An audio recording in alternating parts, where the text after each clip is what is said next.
Partie 2. La mort de Roland. Tiré du livre Contes et légendes, le Moyen-Âge de Jacqueline Mirande aux éditions Nathan.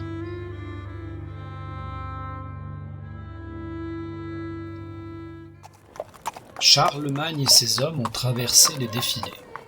Déjà, ils aperçoivent la terre de Gascogne, et plus d'un se rappelle son fief ou son domaine, et pleure de tendresse en songeant à sa femme, à sa fille. Charles ne songe qu'à Roland, son beau neveu, resté au port d'Espagne avec l'arrière-garde pour protéger le reste de l'armée. Un pressentiment l'a saisi.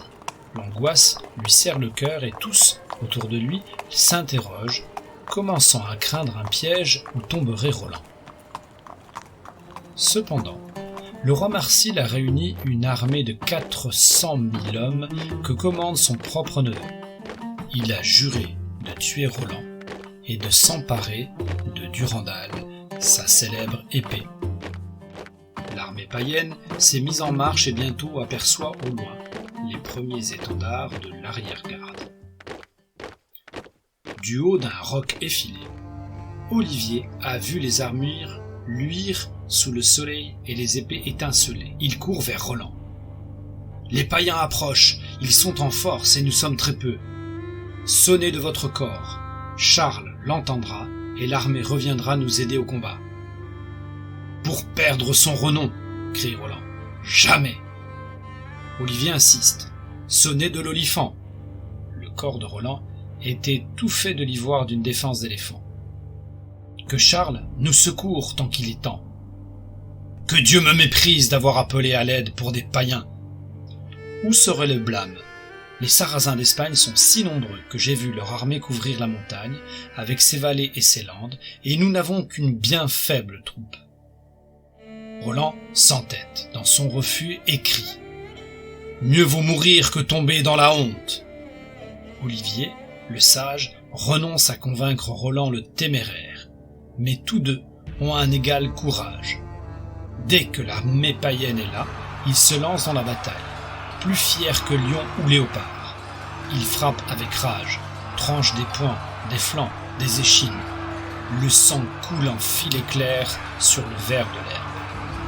Tant de souffrances, tant d'hommes morts, blessés, sanglants, gisant l'un sur l'autre, face au ciel ou face contre terre. Roland a tué le neveu de Marsile dès le début du combat et tant frappé de son épieu qu'il s'est brisé. Maintenant, il tient à deux mains Durandal, sa bonne épée, et frappe. Il brise les aumes brillants de pierreries, transperce les montures à travers les selles incrustées d'or. Hommes et chevaux s'abattent sur l'herbe de rue. Mais il vient sans cesse de nouveaux ennemis, surgit de toutes parts et les chevaliers francs autour de Roland s'épuisent. À la même heure, en France, s'élève une étrange tourmente. Tonnerre et vent grêle et pluie. La foudre tombe, la terre tremble.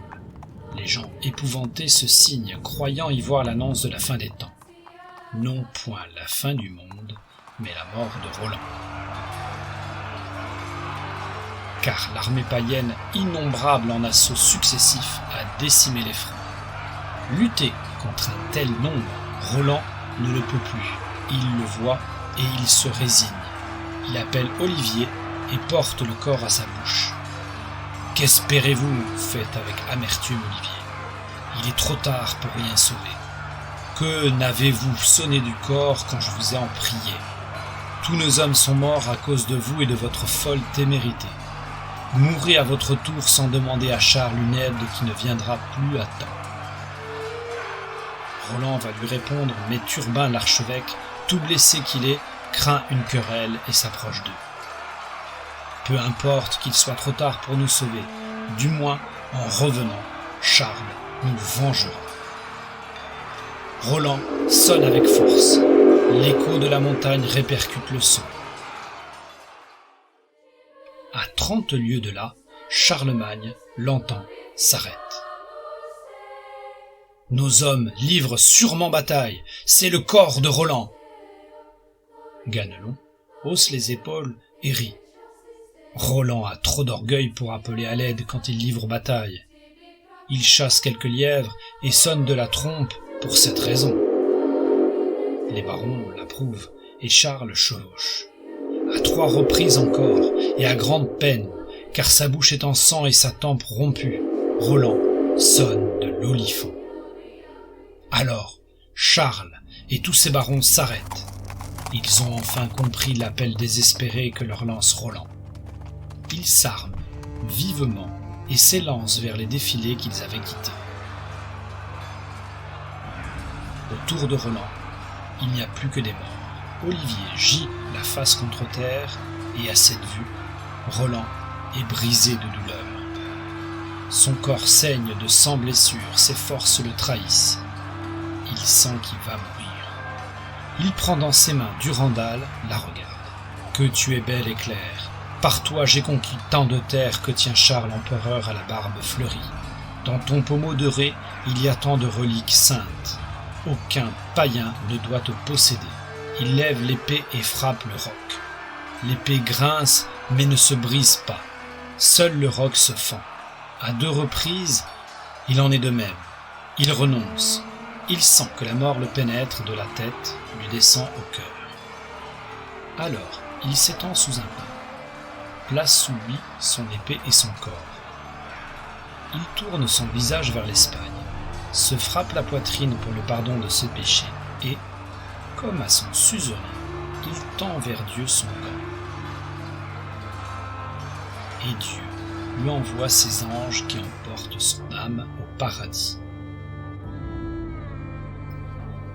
Fin de cette 2e partie. Merci de votre écoute.